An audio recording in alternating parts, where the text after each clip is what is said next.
Welcome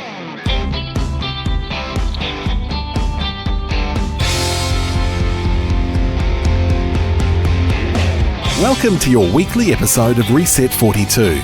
In each episode, we want to carefully sit with the vulnerability and generosity of a guest who has reset their life. Some have just kicked life into gear again, others are truly survivors. And we'll speak with people who've dug deep to find their passion and reset to a true north. It all begins in 5, 4, 3, 2, 1. This week on Reset 42, I'm quite excited to introduce you to a close friend that I've known for many years. You're going to be hearing from Gavin Hockly. Now, I first met Gavin when he was my youth group leader many years ago. In fact, if I rewind the clock a little bit further, he was also my Sunday school teacher. Now, Gavin was one of the first people to really show me that you can reset, you can look at new career paths, and you're going to hear some incredible stories about some of the decisions that he had to make. Some of them were life-changing decisions. Do we go in this direction or that direction in terms of where we're going to live in the world? And others were more career-based decisions. Gavin's got some great insights. I'm looking forward to sharing his journey with you here on Reset 42. Now here's your host, a lover of lattes, licker of lollipops, and on the odd occasion listener of Lana Del Rey, it's Andrew S. Pitchford. Well, welcome to Reset 42. This is an interview that I've been really looking forward to. I've known Gavin Hockly from New Zealand for many, many years, and today we're going to find out a little bit about his life, walk back through history and kind of look at some of the dreams that started in a little country town in New Zealand. Gavin, welcome to Reset 42. It seems funny talking across the ditch like this, doesn't it? Hi, it sure does. Now, tell everybody where Te Awamutu is. Some have probably heard it in a song here or there, but where in the world are you? Well, I guess we are famous for the split ends. My sister went to school with one of the brothers, but it's a little town, a dairying community, 30k south of Hamilton, which is 100k south of Auckland. So I've always regarded as the centre of the universe, and it's been the centre of my life, as it turns out. So it doesn't matter whether you're at Wellingborough in the UK or Nebraska in the US. I can tell you that apparently in Te Awamutu, New Zealand, calling God is actually a local call. Is that correct? Absolutely. Now, one of the things that New Zealand's famous for is the All Blacks, and we know that even Hollywood movie stars like Jason Momoa from Aquaman and Dwayne "The Rock" Johnson will put on an All Black jersey to support them. How are you feeling as a rugby supporter with the Rugby World Cup just around the corner, Gavin? I was very reassured after last Saturday night's 36-0 thumping that maybe we are back on track. That game in Perth was a tad upsetting, but I, with others, were sort of confident that they could come back, but dazzled with the depth of new players that they could bring in who did so well. It is really interesting. For those of you that don't follow the game of rugby, it is the game they play in heaven. And one of the things that a lot of passionate rugby supporters, they believe that the All Blacks at times can do no wrong, but any time the 4-year Rugby World Cup comes around, there's concern that we might drop at the last minute. And for those of you that picked up, Australia absolutely thumped New Zealand just a week and so ago, but New Zealand came back and then won 36-0 at home.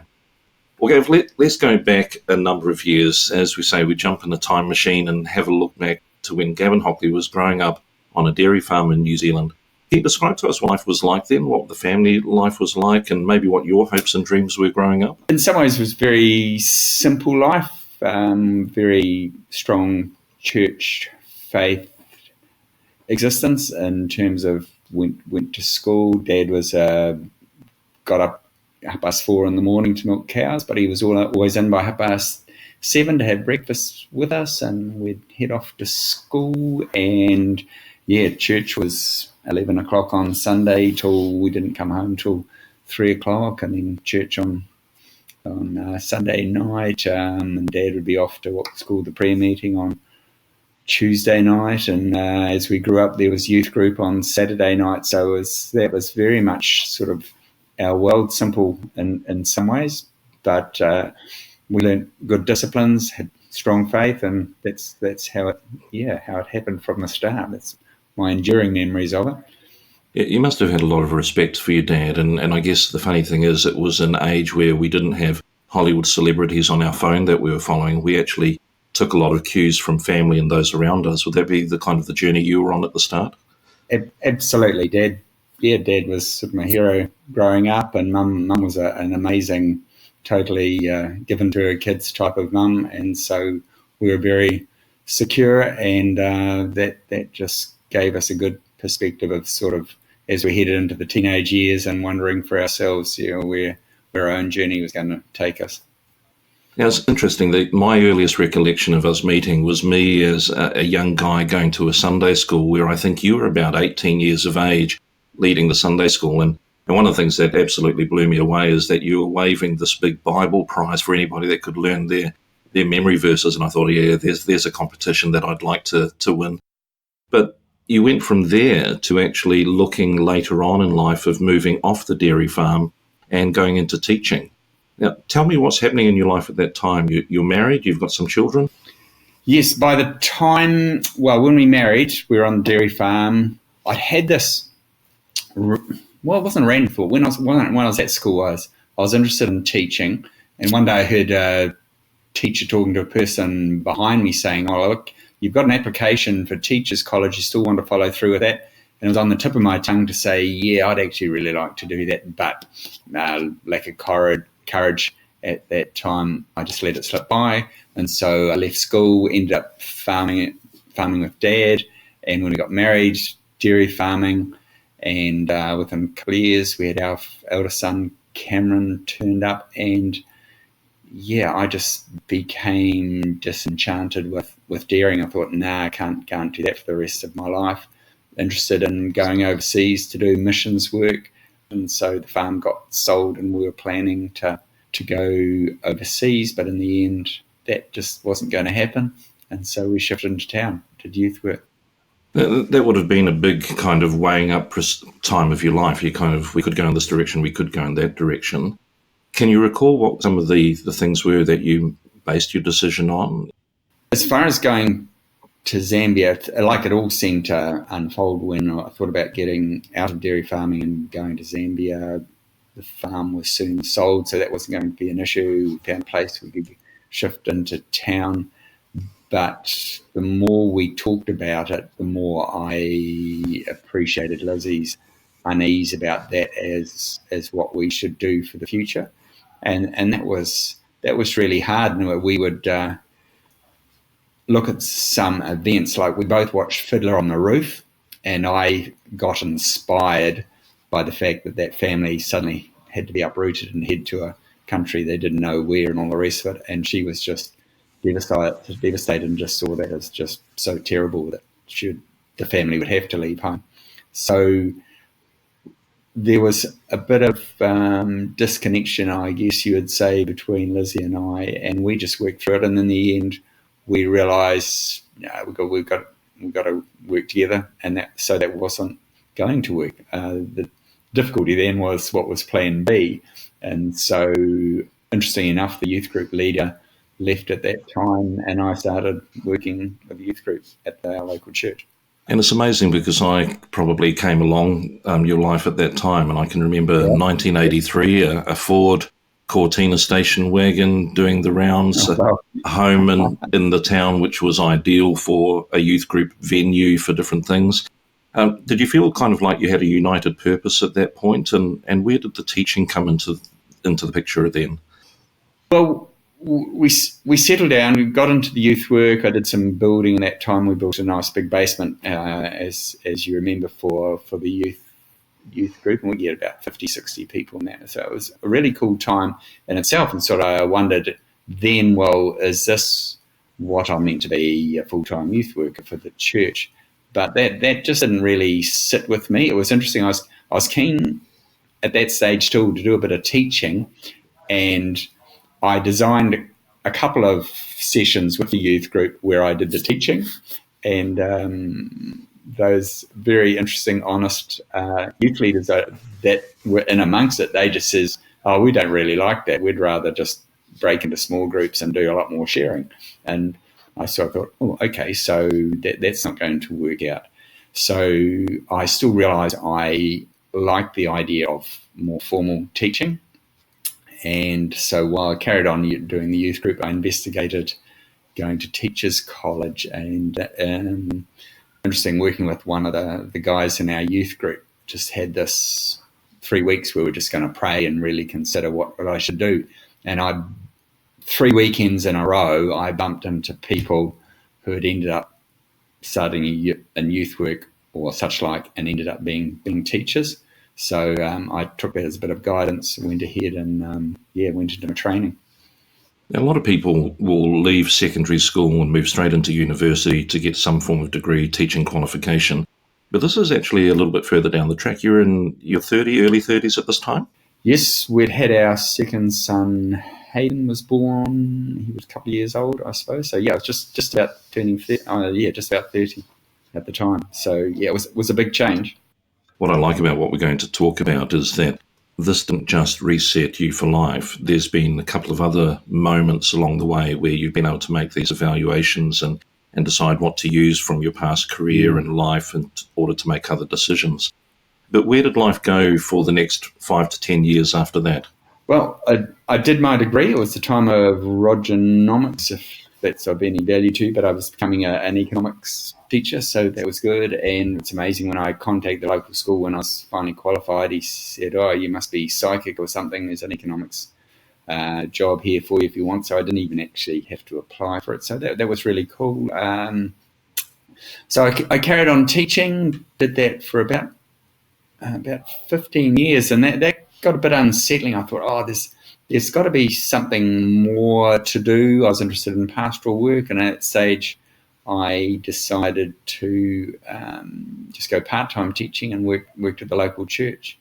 And that was good and okay, but in the end I went back full-time teaching again for a few more years. As you look back through these years, can you see any underlying drivers, things that really, in any job, there's always what we might call the day-to-day or the mundane, but I always feel like there's the ice cream part of the job, the part that we really love. Where did you find the ice cream part of your career? I love working with young people, and I initially wanted to be a history teacher, taught economics and loved that subject. So being in the classroom, being with the students, I'd say I generally had good relationships with them. I became a dean, enjoyed that side of things. So that was really good. And at the same time, just lurking in the back of my mind, thinking maybe there could be something else. But it was a good life. We enjoyed. Yeah, I did enjoy my years as a teacher. So we're talking about sort of got married in the late 70s, training in the 80s, and so teaching in the 90s and into 2000. I went back full-time teaching again, and then I thought I'd head up more into senior administration. That didn't work at the school I was at for a variety of reasons, but there was a job came up 20 k's south of Te Awamutu in a little town called Otaronga, and so I ended up having a job as a deputy principal there for 8 years. Yeah, just exploring that for a moment in terms of enjoying doing teaching, enjoying working with youth. Did you feel that you were in control of that decision as something that you were pursuing, or was it just the natural next step in the career? I think it was just the natural next step. Certainly, as I look back now, I just see, I've always was falling into the youth group work when I left the farm, which I really enjoyed, but sort of wasn't quite enough. And then I got into the teaching, and I really enjoyed working with the young people, and sort of it's amazing how often I just catch up with people. Oh, Mr. Hockly, and we'll have a chat. And it's nice to think that you've had some impact in their lives, or they've still got some reasonably positive attitude towards you. But so, that's just been that interesting thing that kept going. Although I found with the deputy principal job, all of the administration was required. That got really hard. That wasn't really so much in my gift mix, and some of the roles you have to play, sort of like the sergeant major, and working with young people, I found that quite hard. Right now, I'm sitting on the edge of my seat, teetering with expectation, listening to this episode and wanting more. If you feel the same, then sign up for our email newsletter at www.andrewpitchford.com/reset42. So as you're going through this period of time, are you starting to reevaluate in terms of where life is going to be in 5 or 10 years' time? I know for myself, Cheryl and I will talk about the retirement dream is the beach house, the opportunity to have a window overlooking the ocean writing books. Are you kind of looking out any further than just right in front of you? Well, it was interesting. I got to my 60th birthday and decided to put on a party for that. And in my speech there, I happened to allude to my favourite Bible character, who's Caleb, who, when he was 85, said, give me the hill country. I want to go out. There's more things that I really want to do. And as I considered my job as a deputy principal, and only being 60, and thinking, wow, 25 years ahead, that was not a very pleasant thought, and it caused me to do a lot of soul searching, thinking, is this job really sustainable? Am I really, really enjoying it? And I knew I wasn't. I was enduring it. I was toughing it out. I think I was still making a reasonable job, but that wasn't why I figured I should be doing it. I saw enough people in teaching who got older and sort of, they were not relevant to young people anymore. I was wary of that, but also just the energy required, 70, 80 emails a day, and just always at the beck and call of everyone in the work as a deputy principal. It just wasn't enjoyable. And an interesting thing, at the same time, and it had started about 10, 12 years before, when one of my sons was having some issues, and I heard the speaker who was a counsellor, and I thought, oh, that's really cool. I'll get these tapes and get him to listen to them. But as it turned out, he didn't listen to them, but I listened to them. And with my commute to Otaronga, I listened, and I thought, this is an amazing job. So I headed into this process where, on one hand, I was really increasingly frustrated with the job, and on the other hand, I had this interest in counselling, and although it just sort of seemed like a bridge too far, but my jobs came to a crisis, I guess you say, and I thought, I've just got to quit. Interesting enough, I rang up. I knew I needed to ring one of my sons, and it turned out to be Hayden, and my middle son, and I had a talk, and he told me off that I just can't quit, and I needed to be positive about where I was heading. And that was quite an interesting conversation, but it helped sit me down and think, it's not about giving up on something I'm finding so frustrating. I need to head into something I really want to do. And that little stirring about the counselling dream came to the fore, and while in time frame I cut it fine, I want to work at Bethlehem. I contacted Bethlehem Tertiary Institute, and they allow you to study online. And so I contacted them. I was just in time to do the next semester intake, to do a couple of papers to see if I liked it. And so I started doing that. And the amazing thing was, I still had my full-time job as a DP, which was normally exhausting. But I'd come to 9 o'clock at night when I finally had some space to do these 2 papers, and it just energized me. I just loved it, and I knew that's where I had head. So at that stage, I handed my resignation. That was in the end of 2015. So that was my year as a 60-year-old, which was very interesting. And so the following year, I started full-time studying and did relief teaching as well, because we didn't have the cash flow to just sort of stop working and be a full-time student. I didn't want to get a huge loan or anything like that, so we head in that direction. I want to explore this work ethic aspect that came from your history, because I can imagine for anybody, when you're in a job, you feel like you have a duty to the job, that you should pursue it, and you should, as you say, don't quit. So is there a kind of a mindset that you've got to work through in terms of guilt in order to pivot and move to something else? There must be an element of risk in making that decision that you have to weigh up and decide how to pursue it. Oh, that's an interesting it's an interesting question, especially when you use the word guilt. It could be an interesting combination of, definitely guilt there. I don't like having days off, but the reality was 20 odd years I got overactive thyroid and I had to have some time off school. That was really hard, but I haven't had a day off teaching in the last 10, 12 years as it's turned out. And although as I look back, I should have taken some time off at a time. So it wasn't always a healthy mindset in terms of just carrying on.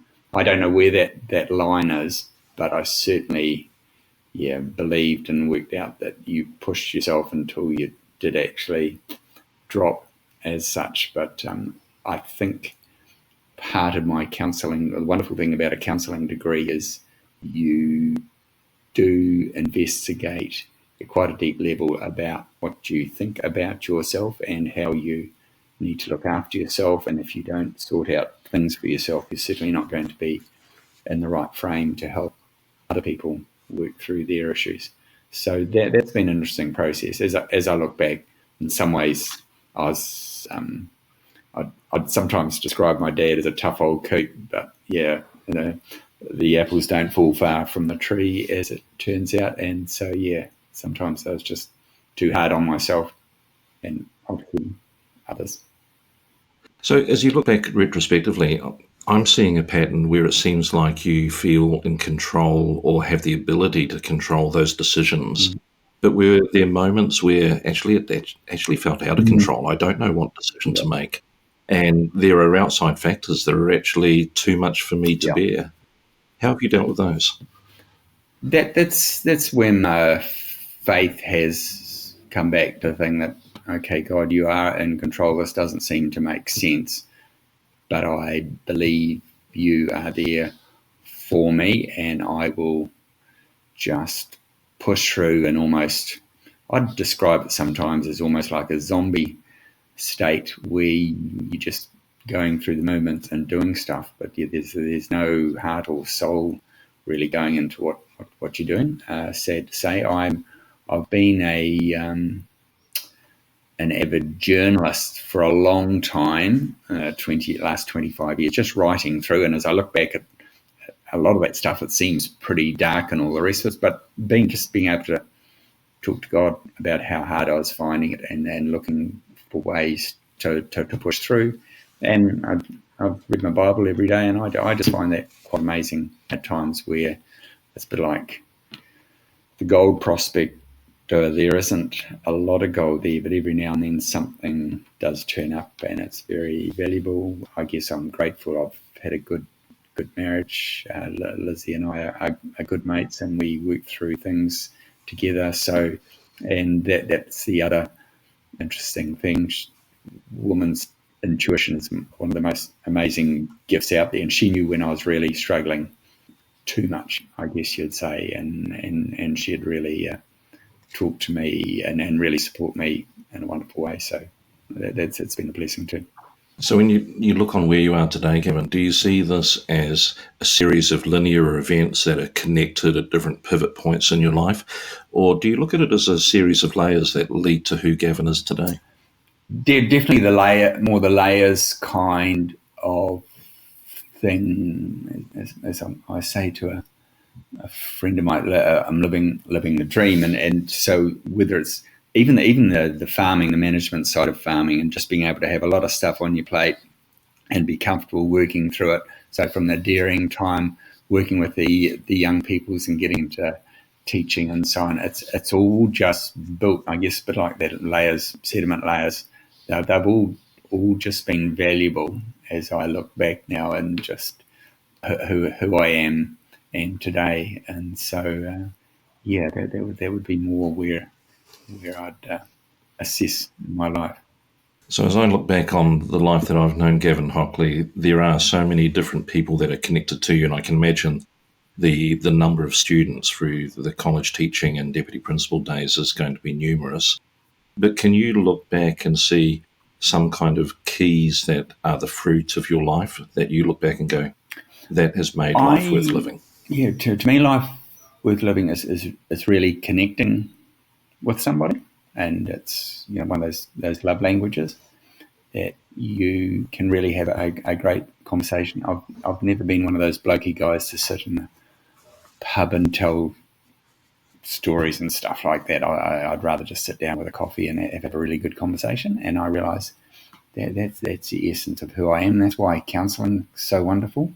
I'm working with young people still, but instead of a classroom with a mixed bag of those who really don't want to be there and a few that do want to be there, you've got somebody who's come to you who wants to share their story, and that has just been so wonderful for me in this journey.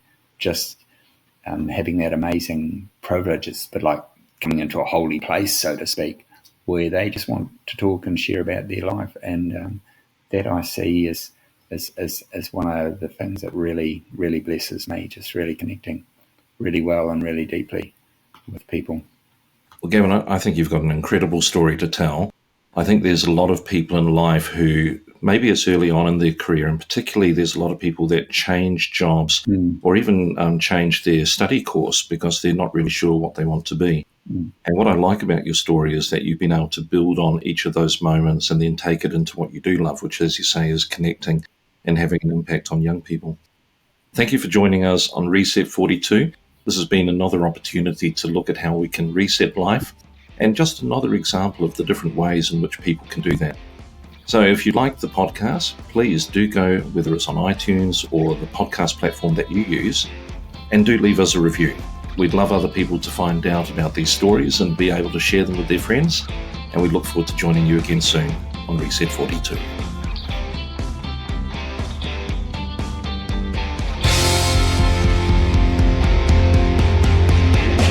Thanks for joining us on Reset 42.